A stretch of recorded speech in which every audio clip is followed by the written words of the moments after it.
Hey now, welcome to the Dirty Side of the Track, America's leading Formula One podcast. That's Rob, I'm Brian. Today is our final finale, last ever Fall Break 2024 episode, because racing is back next week, baby!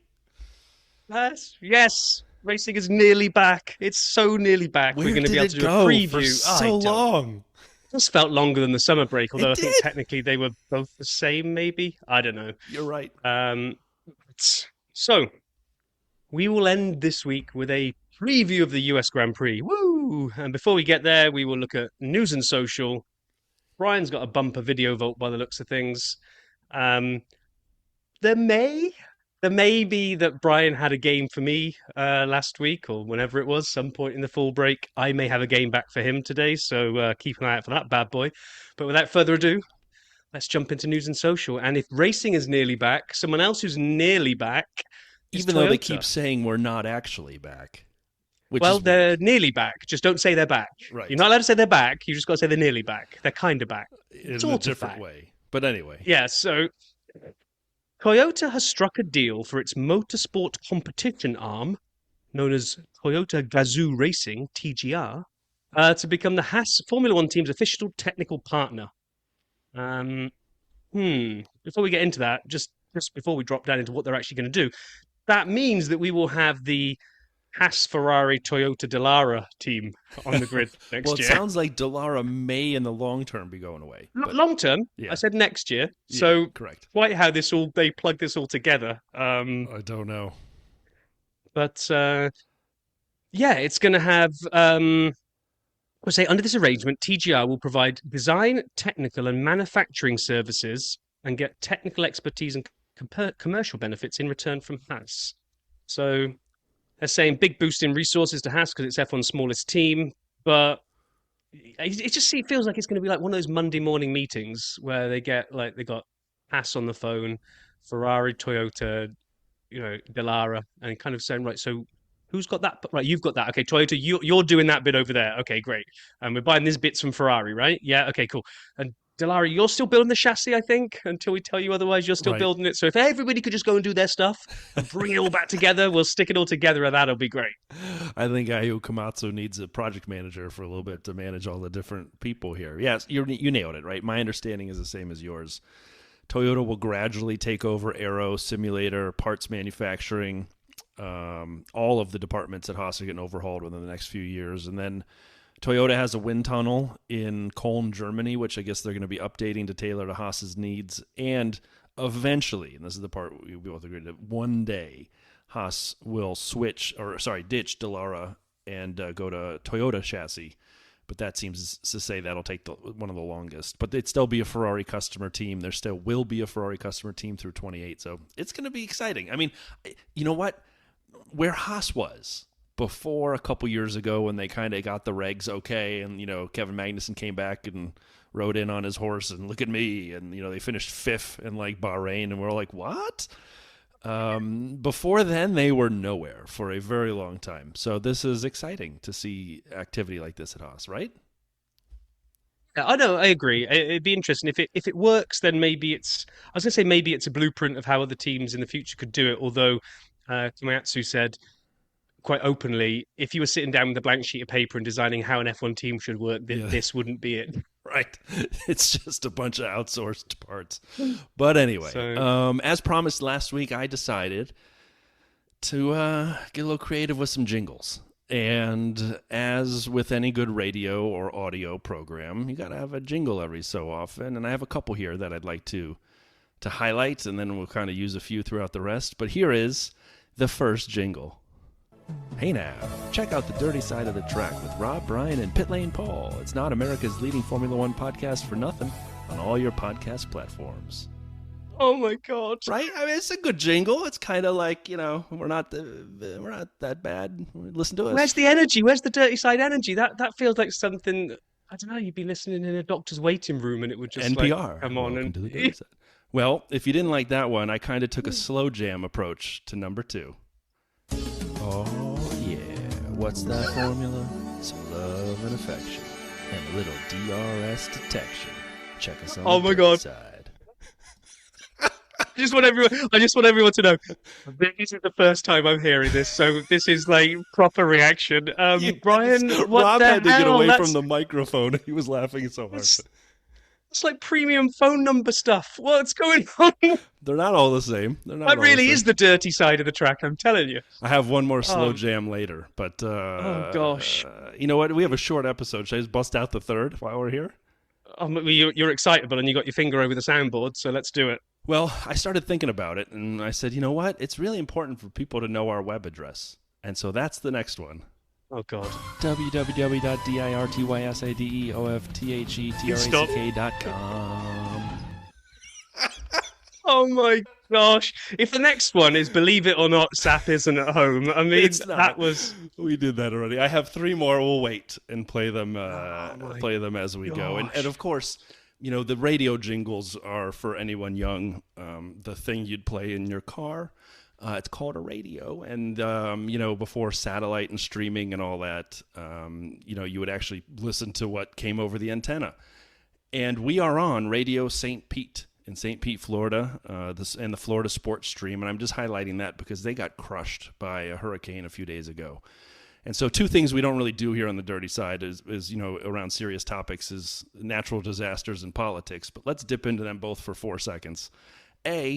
To everybody impacted in the Florida area and North Carolina from Helene 2 weeks prior, we're thinking about you guys. And it's just been a mess here in the States with especially the southeastern U.S. With these last couple hurricanes. And all my friends from back in the day, and I hope all our listeners, we know we have some there, made it out safe. So that's the big thing about Milton. And we don't do politics, but it was fascinating. Kamala Harris was on Howard Stern, and she talked about her love of F1. And he said, why? It's just cars going in circles. And she said, you don't like F1? And you could tell she actually watches F1. I was going to say you've billed this as politics, and when I put this in the notes, this has got nothing to do with politics. This is going straight to the top of the list of people you just didn't expect to be into F1 top 10 list. Like, and it's a sweeping generalization. You make judgment on people. You say, yeah, they wouldn't be into F1. So to hear her say she was in, and then get asked the question, well, like, why? And like defend Formula One. Know that it was on at different times of nights, and that means that she can't always get up early enough to watch it because she's out campaigning. Plus the fact she's a Hamilton fan. I was just sitting there with my mouth open going, what? What's just happened? Leaving It's Mercedes, and like I'm like, what? Yeah. I was like, what? And you know, we should always have that kind of, you can't judge a book by its cover. Like, there's Formula One fans out there everywhere, and you're not going to know that they're one until you start speaking to them. So speak to someone, find out they're an F1 fan, and as soon as they are, get them on the dirty side of the track. Tell them about the podcast. podcast. Yeah, get them out here. 100%. Exactly. What the hell have you put in here? I've made a hash of the business news recently, and I thought I'd give it one last try before the season is back.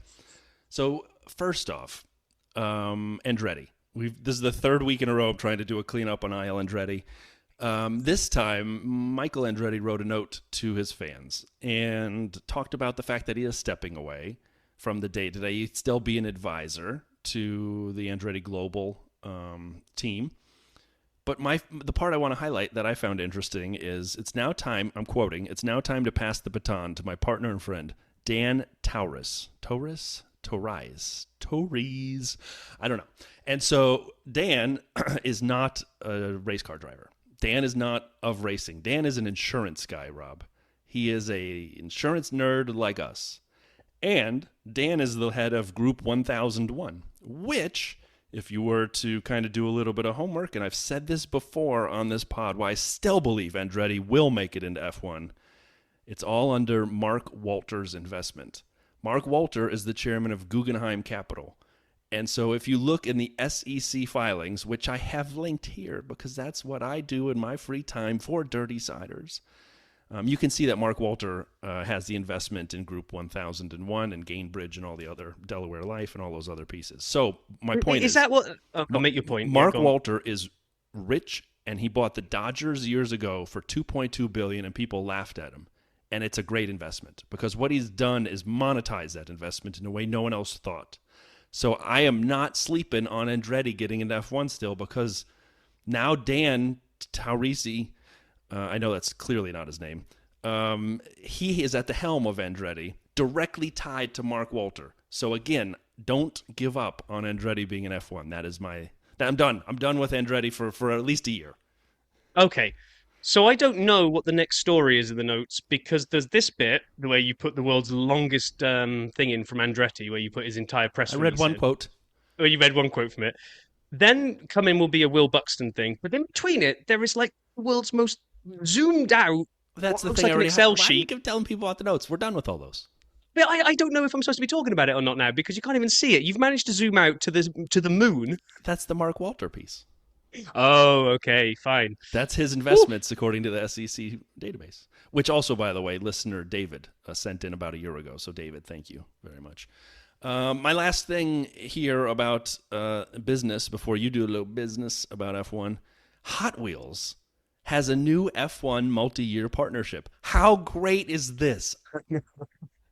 They say Will Buxton wrote, loving the child-friendly tie-ins. F1 has been child-friendly. How about Yeah, adult-friendly? yeah, that'd be cool. I was really, really close to buying that Ferrari set in Costco the other day that has got all the Ferrari cars throughout the years, but already racked up a big bill in Costco that day. I couldn't drop another $50 or whatever it was on top to buy those, and I wouldn't do anything with them. I just sit them in here and look at Yeah, them. But but still, now you can get Matchbox cars or Hot Wheels for usually. I mean, they used to be $1. Now they're probably $2. But still, yeah, yeah. We're talking about money and demand. Um, there was an article I saw where it said ticket demand, especially for the last two races in the US, but also all other post full break races, are surging because they believe that because of how Rob, close I'm it sorry, is. Rob. Hold on a second. Hey Oh now, no! do you like Formula One? Do Oh you my like God! listening to two middle-aged white guys debate tires for about 30 minutes every week after the race? Then have I got the podcast for you? Welcome to the dirty side of the track. I might just I stop had to get the now and jingle let in. you just. Well, we're required to Oh, jingle to death today, so oh my gosh! back to you with tickets. Yes, closeness of racing has led to the polar opposite of what happened last year, where with Max winning every single race, by the time he'd pretty much sewn up the championship at this point, demand for tickets, other than for things like, say, Vegas, where people were getting excited about it. But even so, this year, like there's been a surge. People are like paying crazy money and trying to get tickets to all races that are left on the calendar because everyone now believes I Right. can go along and watch a race where I won't know who wins before the lights go out. So that's great to see. It's great to see that there's kind of like that enthusiasm again. Uh, I witnessed some enthusiasm of my own this week for a very different reason.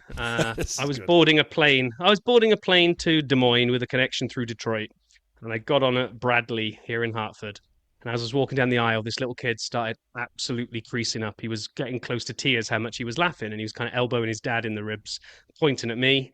I was feeling a little self-conscious. Got up alongside them, and the dad says to me, "Look, really sorry. He's not laughing at you, but the way you're carrying your backpack, we couldn't read the T-shirt properly, so my son was convinced your T-shirt said the dirty side of the crack." Which, the child in me can see why that's funny. Maybe we should have named the podcast something different, but okay, it's like cool, fine, whatever. Got off, went to Detroit, had my layover, got on my flight from Detroit to Des Moines.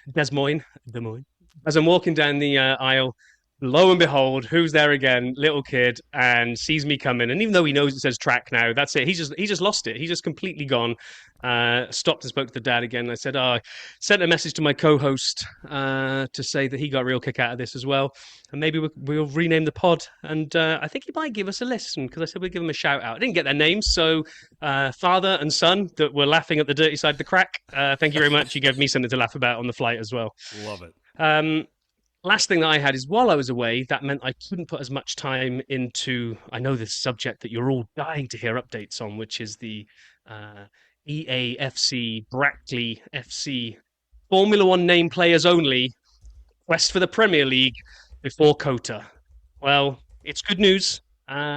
Brackley now with Harris up front. There you go, Paul, just for you. Harris, top scorer, secured promotion up into the championship. We got one more division to go. So I've got 1 week to get promoted to the Premier League. It was a little bittersweet though, Brian. I actually thought that there wouldn't be enough players with Formula One names to make a team out of. I was actually wrong. So now I've got a squad where I have too many. And I bought some extra players in. I bought this lad, real player from the States, actually. His name is Tyler. So T, first initial, Tyler Wolf. Double F, spelled the right way. So now I have a T Wolf. Even. Yes, I have T Wolf in my team. Unfortunately, he's a lot better than Lawson was, and now Lawson isn't getting any game time, so I had to sell Lawson. I also had to sell my very first goalkeeper, Bishop, because he's just rubbish, but it's Bishop, and he was on the show, so it hurt me. Yeah. Bringing goalkeeper Ferrari instead. I Yes. mean, we love you, Matt, and thank you for coming on. But yeah, I know. I'm sorry, Matt. I am trying to scout another Bishop to bring another Bishop into the team. But other new side, as well as Wolf coming in and Ferrari in goal, we've also added Hunt, Moss, and who else? Oh, finally got a Schumacher in my lineup as well. So there we go. Brackley FC charging towards the Premier League in time for COTA. that's My awesome. gosh, I am so sad and old. But anyway, let's open up the video vault on that note. We will, but we're going to use jingles for open and close. Oh, no. I got 2 left, and we're going to get them done before we move on. So here is the video vault opening this week. Oh, yeah. It's time to talk F1 and grab a drink. And don't forget Rob's predictions stink. DirtySideOfTheTrack.com. Your predictions do stink. I just don't like the same vibe that's been like every Don't single worry, one of the these last ones. one's Brian much different. is Last one's much different. okay. Last one's not some adult phone theme then. No. All right. The video vault, that was the opening this week. Monza Magic, my second win at the F1 Italian Grand Prix on the Charles Leclerc channel, 11 minutes. I like this. I like these. If you're a Leclerc fan, a Ferrari fan, a Monza fan, or just a bored F1 fan, check it out. Otherwise, you could skip it. If you had the keys to a Formula One car for a day on the Oracle Red Bull Racing channel, 7 minutes long, it was pretty good. But they really went for like this super chill, low-key, non-manufactured vibe, and all you got was a super high-key manufactured feel to it. So, like, missed a little on that, but it was still fun watching an F1 car do random things. Then we had a couple of Formula One channel videos. That was tough.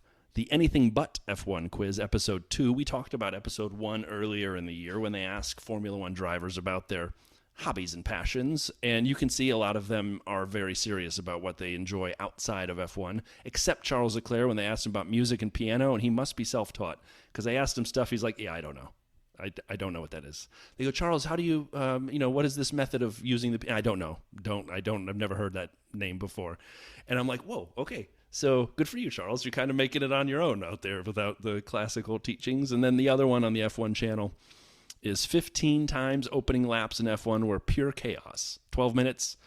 Yeah, it's different than the last one in that it's a bunch of F first lap situations, but again, it was fine, kind of like the last one. Neither of them were great. The best one this week, though, the one that I would highlight you watch is Will Alex Albon make the Golf Speed Festival in Sao Paulo on the Williams Racing channel? It's 11 minutes. This was cool. So basically, they put a premise that Alex had to get to this speed festival, and there was a guy who could help him do it, and it turned out just to be an interview. But Alex is so honest and open. It was the best interview I've seen of an F1 driver in a long time. So Okay. check it out, 11 minutes. I really enjoyed it.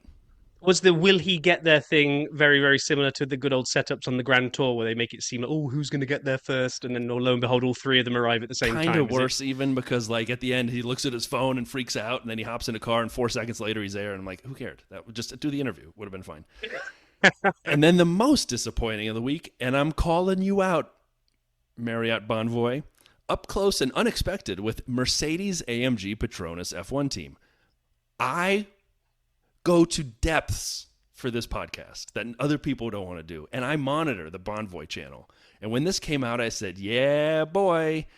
No, boy. This was bad. It's 3 minutes. I want my money back. There was George F. Russell was in it for about 4 seconds. Otherwise, it was just 2 influencers explaining what it was like going to their first race. What? Oh, influencers. Nice. Yeah. So that was the video vote. And I'm closing with the last jingle. Are you ready, Robert? Last one. Go. Hey now, are you an F1 fan? Are you looking for that just right F1 podcast with great guests and great hosts? Let me tell you about the dirty side of the track. This is Valtteri Bottas, and you're listening to the dirty side of the track. Wow, they had Valtteri? This is Jacques Villeneuve, and you're listening to the dirty side of the track. Jacques Villeneuve and so many other guests? You've got to come check it out. It's absolutely amazing. Brian, Rob, Pit Lane Paul, and it's family friendly. There's no swearing on it, unlike this jingle, because I got to carry this British guy's sorry ass over every episode. My back is killing me from carrying this around on this podcast. But anyway, come check it out on the Dirty Side of the Track. DirtySideOfTheTrack.com. Can't even make the music last the full clip. That was the best part. That was the chef's kiss, is I didn't want it to because I wanted that one to just come off the rails fast. Do you know how hard it was to find the censor beeps and get them to actually go over the swears? Oh my gosh. Oh man. Should we just be done? No. Well, sure, I can play us out on a jingle. Oh no, do you know what? I'm good. No more jingles, please.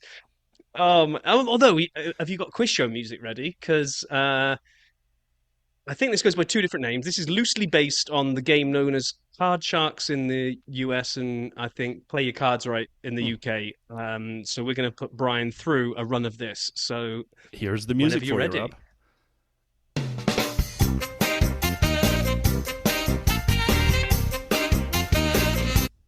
Nope, cut it off for 4 seconds earlier. Oh, yeah, there we go. Well, that's your MO this week, isn't it? Just cutting the music off before the end of things. So anyway, we have got 20 cards laid out.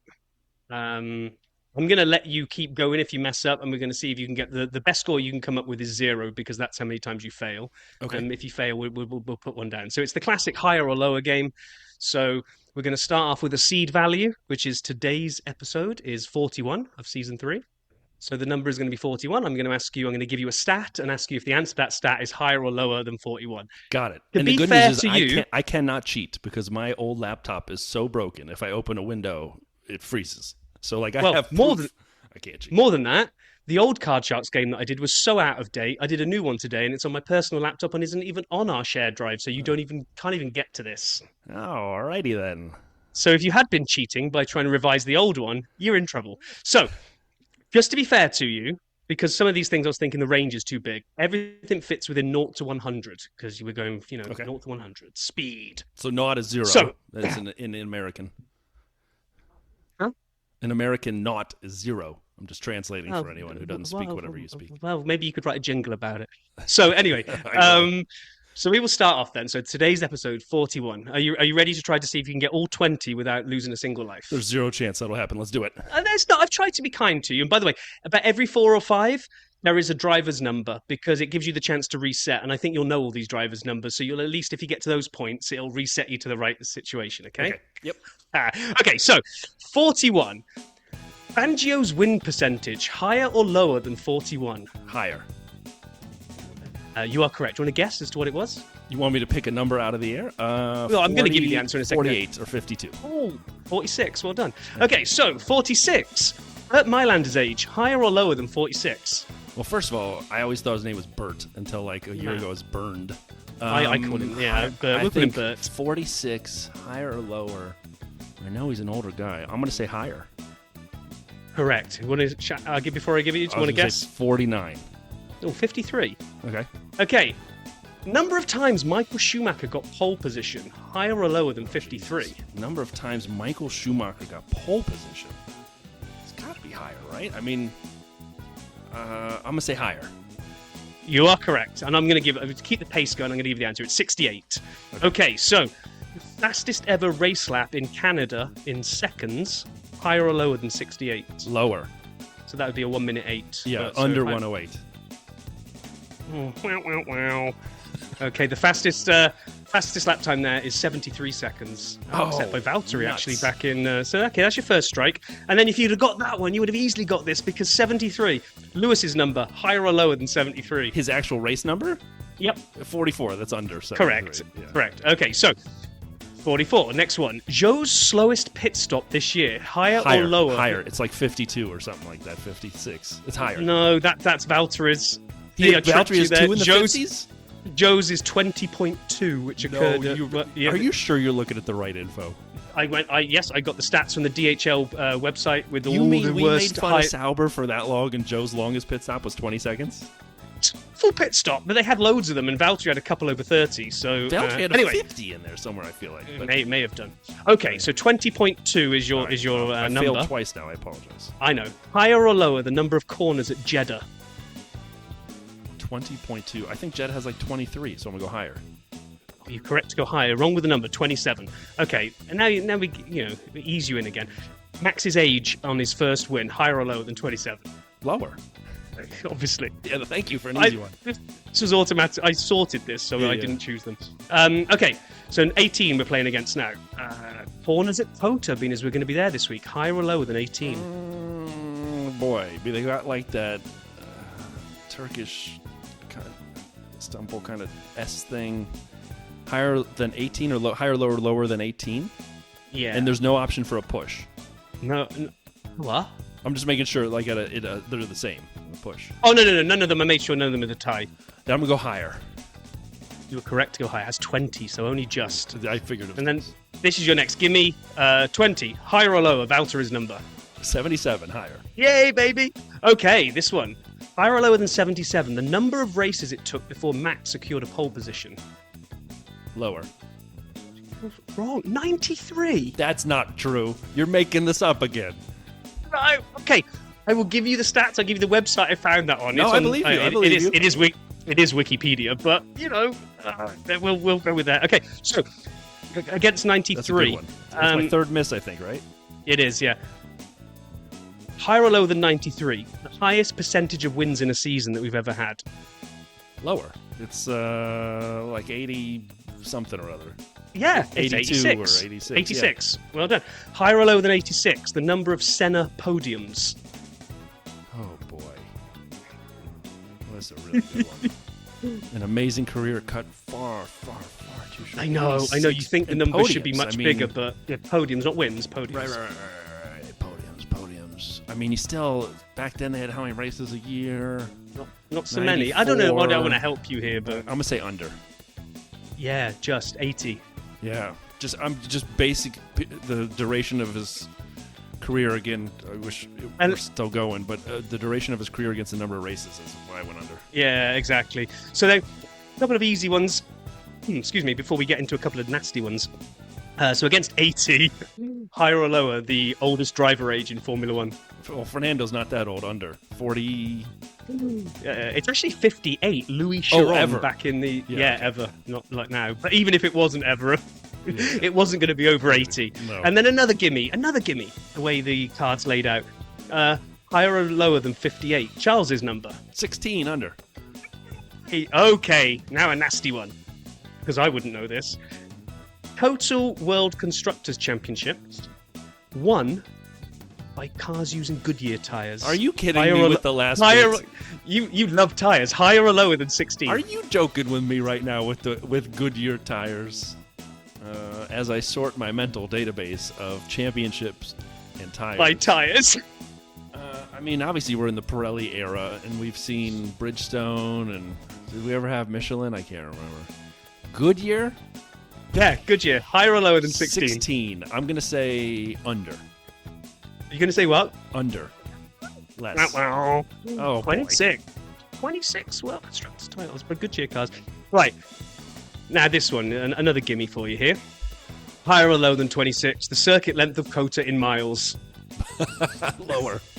Yes, 3.4. Yeah. 3.4. Higher or lower than 3.4? The number of constructors titles Lotus won. Oh, God.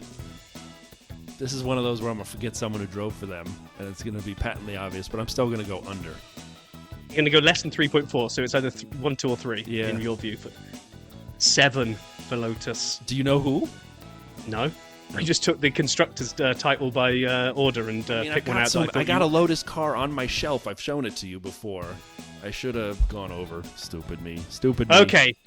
Now you got 2 which are just stupid. So the number 7, higher or lower than a 7, the average pit stop length in seconds across all teams, all pit stops in 2024 to date. Higher or lower than 7? I mean, I thought Sauber would have made this humongous. But, I mean, they got so many, they bang away, 2-3, 2-3. I was going to say, you think about the volume they bang around at 2, so you've got to bet on how much did the Sauber affect. The average? It's the average. I'm going to say under 7. 6.12. Yeah. So you're just right. Now, so we got 6.12, your final one, and you've bombed out 4 times, by the way, so far, which is okay out of 20. Last one, can you get this and not make it 5? Higher or lower than 6.12, the Vegas circuit length in kilometers. Oh, Christ. 6.12. First of all, I'm really good with kilometers. So let's. I just know be you honest. are. Let's just be honest. And secondly, did I let the other ones be randomly ordered and then specifically pick this one and went and specifically found a track length in kilometers that was That's very ridiculously close to 6.12? Yeah, of course I did. So I'm going to go over only because I always think of Vegas as being a long track. So I have no kilometer measure. I just think of Vegas, that humongous straight and the way it weaves through Colville and all the other roads back there. I'm going to say over. So the average pit stop was 6.12, and Vegas track length in kilometers is 6. I'd say if you would do the Clarkson thing where they lean in on the reasonably priced car. The microphone is in my mouth. I'm sorry. 6.201, you were correct. It's longer. Yes, there we go. But 4 bomb outs over 20 questions. I think you did pretty well there. Thanks. I There's think some I in did there too, that if I'm being honest. I mean, the Goodyear one hosed me up and the Lotus one hosed me up. I could have gotten those maybe. But I still think the Joe one, I'm challenging. I'm filing an appeal with the Go and have a look yourself. I mean, yeah, it's, like I got that kind of time. Oh, wait, hold on. I love the game. That was great. Thank you for putting that together. That was fantastic. And what also is fantastic is the fact that we have a race next week. Oh, thank God. Yes. Next week, we'll see us go to the US Grand Prix in Austin at COTA, Circuit of the Americas. Now, the US Grand Prix has been held since 1959 on and off, and it's been at a number of different circuits. We had Sebring in 59, Riverside in 60s, whatever. Watkins Glen in 61 and 80, Phoenix in 89 and 91, Indy in 2000 to 2007, Indianapolis, and now Austin from 2012 to current date. Just missed a little bit because of COVID, but essentially we've been at COTA ever since 2012. They will do 56 laps of 3.426 mile circuit. And the only current drivers that we've got right now that have ever won there are Hamilton, Max, and Valtteri. Other ones that are kind of recent years of the other winners, since it's been there 2012, were Kimi and Seb. So, yeah. So, if we look at like the historical winners, so not just COTA, but all US Grand Prix down the years added together, Hamilton leads the way with 6, Schumacher with 5, Graham Hill, Jim Clark, and Max got his third one last year. Stewart, Hunt, Reutemann, and Senna got 2. Constructors, we got Ferrari 10, Lotus and McLaren 8. Oh, look, Lotus, they kind of win things every now and again, Brian. I can't believe I went under. That was so dumb. Mercedes with 5, Red Bull with 4, British Racing Motors with 3, and Tyrrell with 2. It will be sprint this year, just like it was last year. I don't really remember much of the sprint last year, but when I was pulling the notes together, I think the reason is that if we kind of look at last year, we had quali was Charles, Lando, Lewis. Max had some issues in quali. Sprint shootout, it was Max, Charles, Lewis. And then the sprint itself was Max, Lewis, Charles, which was a procession because Max drove off into the distance and everybody just drove on rails behind them and barely did anything. And the only excitement we had was Stroll retiring with brake issues. The race was much better than the sprint. However, it had more drama associated with stuff that happened afterwards than actually during. So we had Max had got some brake issues, which meant that Lando and Lewis went chasing him down for a long time. And it really got quite spicy towards the end, as if one of those two would get him, or maybe both of them would get him. But anyway, he held them off and he won. And we had Lando and Lewis. However, we didn't. Because Lewis and Charles got disqualified for plankware after the race. Yes, remember this? And Charles became the first. Smell it. Yes. And they blamed the fact that it had been a sprint weekend for the additional wear and people hadn't taken that into account and blah, blah, blah, blah, blah. But Lewis and Charles got DQ'd for plankware. Charles then became he was the first pole sitter since Ralph Schumacher in 2004 to be disqualified. But then in a nice little twist, Charles and Lewis were also the first ones to be disqualified for plankware in F1 since Michael Schumacher in 1994. So we got like an exact 20-year gap between Schumacher brothers of disqualifications that Lewis and Charles fell victim of. So yeah, there we go. Which meant the disqualifications meant, and I don't know if you've got the sound jingle ready. Logan, hold on, say it slowly. Logan, the sergeant.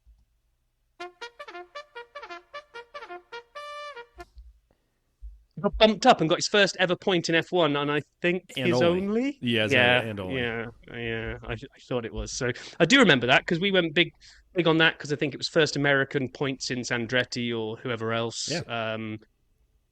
Yeah. So he didn't finish in the top 10. He got bumped up into the top 10 because of those DQs. And then fresh off the back of those DQs, then track limits came under scrutiny because everybody's watching TV who had eyes, could see that Albon and Checo had basically driven to Austin. That's how far wide they'd gone of the corners. Because the CCTV was not in the right angle to catch it, they couldn't submit the onboards or TV footage as evidence for some bizarre reason. So Alex and Checo got away with it. And apparently, I think Haas must have lodged some a complaint to that, some challenge, which is still rumbling on now. It will never get solved. But anyway, it was an absolute mess, the track limits. We were seeing track limits all weekend. Good news, Brian, is that when they resurfaced it this year, they've also gone and added some artificial turf and fake gravel in all those areas so that we shouldn't be seeing the track limits thing, track time deleted, black and white flag and all that stuff. I feel like they've done a good job, right, this year at certain tracks. I think they did this in Austria as well, where they put like a line of gravel. Did they do it at Imola too? I can't remember. But where they put the line of gravel outside where the track limits. So if you hit the gravel, it's penalizing your time. It slows you down, so it's its own penalty. So I like the fact this year hasn't been a huge track limits year, which is good. So I hope it helps. I hope it helps here. So we don't normally do this on a preview, but given that, we got a little bit of time and we are coming out of the slumber of the full break, what are you looking forward to this week in terms of, Ferrari have allegedly got a bumper crop of Austin upgrades come in. Red Bull need to bounce back. McLaren need to carry the charge on, and Mercedes at the moment seems like flip a coin and see what flavour of Mercedes turn up. Without giving away your midweek predictions that we will do this week, what are you kind of seeing as we look towards COTA, Brian?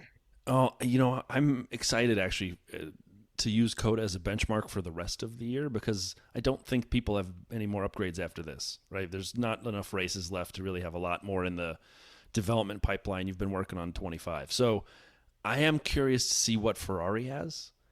I don't know what to make of them. It felt like Monza, like they did all kinds of things to make Monza work for them, but then they still looked fast after that. And so, I don't know, is it a Ferrari, McLaren, Max challenge? Because Max has also been, if you read any of the quotes that have come out, he's been a little bullish, Red Bullish maybe, on where that car might be now. And so he seems to think there's something that they could bring that would make it more competitive. And as we've seen the whole year and years past, just because the Red Bull's good doesn't mean Checo will be. So I'm gonna say I think, and again, you were right on Mercedes, up and down. I don't know, track by track, who knows what's happening. This car setup seems really finicky at Mercedes right now. So I would say watch McLaren, watch Ferrari, and watch Max. Those are the 5 cars I will be the most interested in. But I'm still watching the whole grid, but in terms of getting a feel for what's left of the season and who may win, those are the 5 I'll be tuning into. And the other thing I'd like to get your view on, because I'm looking at this and I'm thinking, to me, I think Austin can be pretty pivotal as to whether we get title fight between Max and Lando, because it's a sprint week and we got the extra points on the board. Yeah. If Lando was to come away with it'd be a big if time now, right? If Lando comes away with a clean sweep and wins it and wins the Grand Prix, and to your point, Ferrari are a bit more feisty because they bring the upgrades and they insert themselves between the McLarens and Max. We could have we've only got a 51, 52 point delta at the moment or something. We could see a big chunk of that taken away. Yeah. However, on the flip side, if Max gets his act together and does well in the sprint in the race, I think that might drive a bit of a nail into the whole title fight coffin. Agreed. Yeah, we're running out of time. Yeah. I think I'm with you. We're running out of time. If there are any upgrades that Red Bull can pull, and Max, you say get his act together. He always has his act together. Max is a machine. If Red Bull can get their act together. He's a driving god robot. And so I just feel like if there's anything left for him to extract, from that car and he were to win, or Lando has a bad quali again, let's say he screws up quali, comes around late, or gets a yellow flag on his dash, or a track limits, or comes out before the track's evolved, which we've seen all of those happen to him in the last 10 races or so.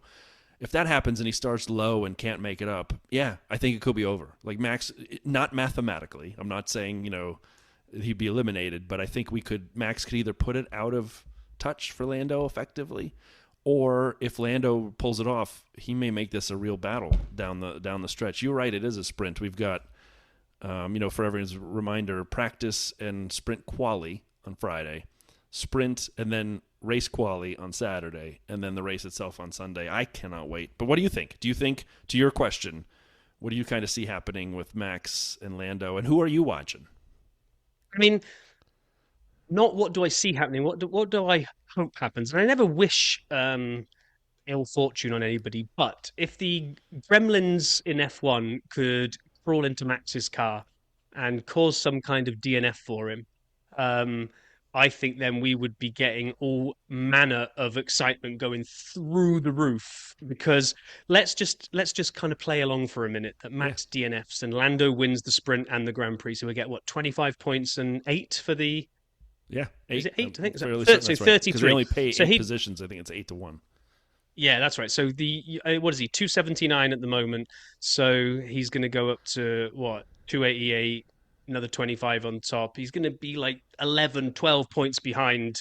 No, probably got my math wrong there. But anyway, you're a little out on the maths there, Lieutenant. It's I know, but what's he going to be on? 312 to Max's 331. So less than 20, 19 points behind, right? 19. It's not even a race win, and we've still got enough races left. So that would just stoke up so many things. It would stoke up Lando's belief that he could do it. We might see Max under pressure for the first time in a long time. What I actually think is going to happen is more like recent races where Lando probably beats Max. I don't know if Lando wins the race or not, but I'm thinking the McLaren beats the Red Bull of Max, so we'll see the delta chipped into, but not. I think they've said it needs to be something like a rate of 8 point something a race to make it. So if it's like a third against fourth or fourth against fifth, I think unfortunately it's going to be a Lando chips away, but not enough. I think you could be right. Max is really good at damage limitation. Like at Silverstone, you remember that when he just stayed near the front and we kind of had a late charge. I mean, he just doesn't go away. He is the Terminator back there, and he just go for it. Oh, sorry. And you asked me, what am I looking for this week? Yeah. What I'm going to be looking for is to see what Liam Lawson does in that car. Yeah. Good point. Because it will be his first. Yeah, it will be his first race after the Danny Rick departure. We did a whole Danny Rick episode like 3 episodes ago, and I forgot all about Liam Lawson by this point because it's been such a frigging long break. So yeah, I'm going to be interested to see what he does. I haven't seen it confirmed that he's going to get the grid penalty for the engine or whatever it is they need to replace. They said it's likely. So in a way, that will kind of take the pressure off him if in his first race back, well, would you expect me to do? I had to start from the back of the grid because of an engine penalty. I mean, so that might actually be better than kind of saying, well, but we'll still see him in 2 qualies. So we'll see what he can do in 2 quali sessions. True. I'm looking forward to it. It's going to be great. And Coach Mike, Mr. H, Mike is going to be there, which is awesome for him. And it's coming around the corner. We're like a week away. I cannot wait. A week away from the race-ish, and a few days away from our sensational return to midweek predictions, where I will be able to get the AI to write some proper Austin-themed music for the theme music to go with our predictions. So I'm looking forward to that. Sounds great. Everybody have a wonderful week. We'll talk to you in 1 week's time. And just, again, we'll replay one jingle before the outro. Just again. Hey now, check out The Dirty Side of the Track with Rob, Brian, and Pit Lane Paul. It's not America's leading Formula One podcast for nothing on all your podcast platforms.